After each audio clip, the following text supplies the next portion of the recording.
A aviação é necessária para o desenvolvimento do turismo no mercado doméstico e para ampliar a competitividade do destino Brasil no mercado internacional. Assim, o presidente do Conselho Empresarial de Turismo e Hospitalidade da CNC, Alexandre Sampaio, abriu o seminário Desafios da Aviação, promovido pela Confederação Nacional do Comércio de Bens, Serviços e Turismo, em parceria com a ABAR, Associação Brasileira das Empresas Aéreas. O Brasil, como país continental, não tem como prescindir da aviação, né? Ela é parte inerente, eu diria que qualquer aspecto de crescimento regional de turismo, ou mesmo de pacotes ou de políticas indutoras, talvez 2/3 respondam ou sejam feitos através do modal aéreo. Então é impossível nós pensarmos em qualquer política de turismo se nós não tivermos a aviação nacional partícipe desses processos de busca de aumento de tráfego, de parcerias com os estados através do Fornatura ou dos secretários estaduais de turismo, ou mesmo com a iniciativa privada ou de ações que desregulamentem e melhorem o ambiente de negócio como as propostas pela CNC. Então, discutirmos isso é fundamental. O presidente da ABAR, Eduardo Sanovics, apresentou os números do setor demonstrando a necessidade do transporte aéreo para o desenvolvimento socioeconômico em um país de dimensões continentais como o Brasil. Ele também falou dos avanços obtidos nos últimos anos, da retração causada pela crise econômica e dos desafios para a retomada do crescimento da aviação no país. A principal conquista da aviação brasileira ao longo desses últimos 5 anos é ter podido oferecer a todos os passageiros do Brasil, a todos os nossos consumidores, uma aviação com preços mais acessíveis, voando para mais lugares, até o ano de 2016. Em 2016 tivemos um problema muito grave com a crise econômica e a malha aérea diminuiu. Hoje o grande desafio é retomar esse crescimento. O principal tema em debate no Congresso Nacional relativo a isso é o projeto de lei que cria um novo teto de ICMS para o querosene, mais baixo que o teto atual, o que vai possibilitar que quase 200 novos voos sejam agregados à atual malha aérea, atendendo mais lugares a preços mais competitivos, portanto retomando uma trajetória de crescimento que vinha desde o ano de 2003, foi interrompida por conta dessa crise, agora pretendemos fazer com que ela volte. O segundo painel do seminário foi dedicado a traçar um cenário para o futuro da aviação no Brasil.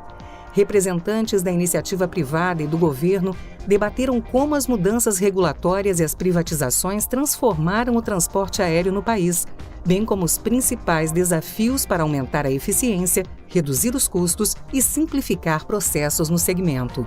Roberto de Oliveira, diretor de negócios aéreos do consórcio Inframérica, que administra os aeroportos de Brasília e de Natal, falou sobre o trabalho realizado no Aeroporto Internacional de Brasília e as inovações trazidas desde o início da concessão em 2012.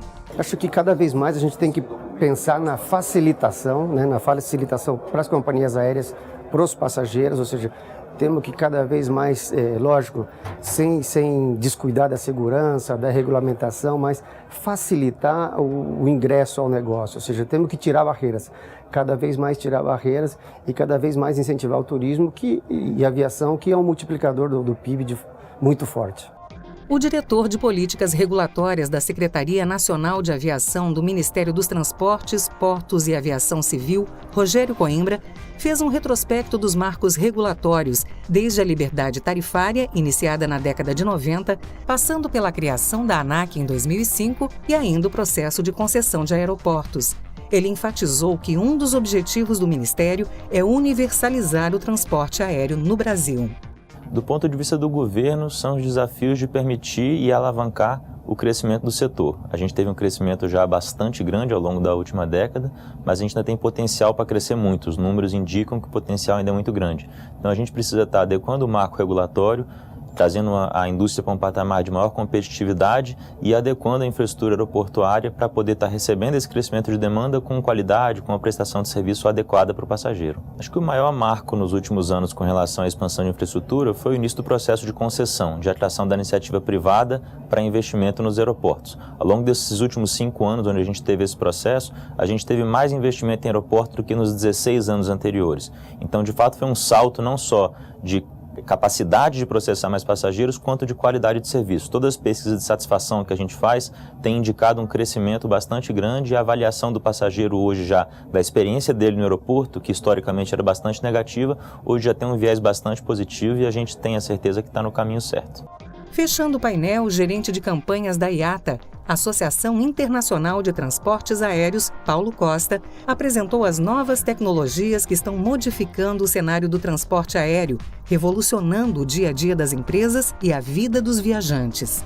O terceiro e último painel do seminário Desafios da Aviação abordou as mudanças no cenário com a entrada de novos players no mercado e como isso impacta a promoção do turismo nacional. Bruno Reis, diretor de desenvolvimento de passageiros do Aeroporto Internacional do Rio de Janeiro, Rio Galeão, falou sobre o trabalho feito pela concessionária que assumiu a gestão do aeroporto a partir de 2014. Ele também destacou as parcerias com a cadeia produtiva do turismo e a importância do seminário nesse sentido. São vários desafios, eu acredito que esse tipo de fórum realmente promove a discussão entre os players que estão tomando decisão sobre esse assunto. Então, hoje eu tive a oportunidade de encontrar com vários desses players da cadeia, aí, tanto do turismo quanto da aviação, e foi excelente, né? Fiz até outras parcerias aqui para desenhar para 2018. O presidente do Setur, Alexandre Sampaio, falou sobre o trabalho da Confederação em defesa dos empresários do turismo, na criação de um ambiente de negócios e de investimentos favorável e no reconhecimento do setor como um importante motor da economia. Felipe Carreira, secretário de Turismo, Esporte e Lazer do Governo do Estado de Pernambuco e presidente do Fonatur, mostrou a integração do trabalho de promoção do seu estado com as plataformas tecnológicas e o mundo digital. Ele também ressaltou que o investimento na aviação foi fundamental para o desenvolvimento do turismo em Pernambuco. Esse foi o quarto seminário de 5 que o Setur realiza esse ano, com temas que a CNC e o Conselho avaliam como essenciais para o turismo brasileiro. Ao final desta série, um documento vai consolidar sugestões e propostas para serem encaminhadas ao trade turístico e trabalhadas pelo Setur e a CNC junto aos poderes públicos.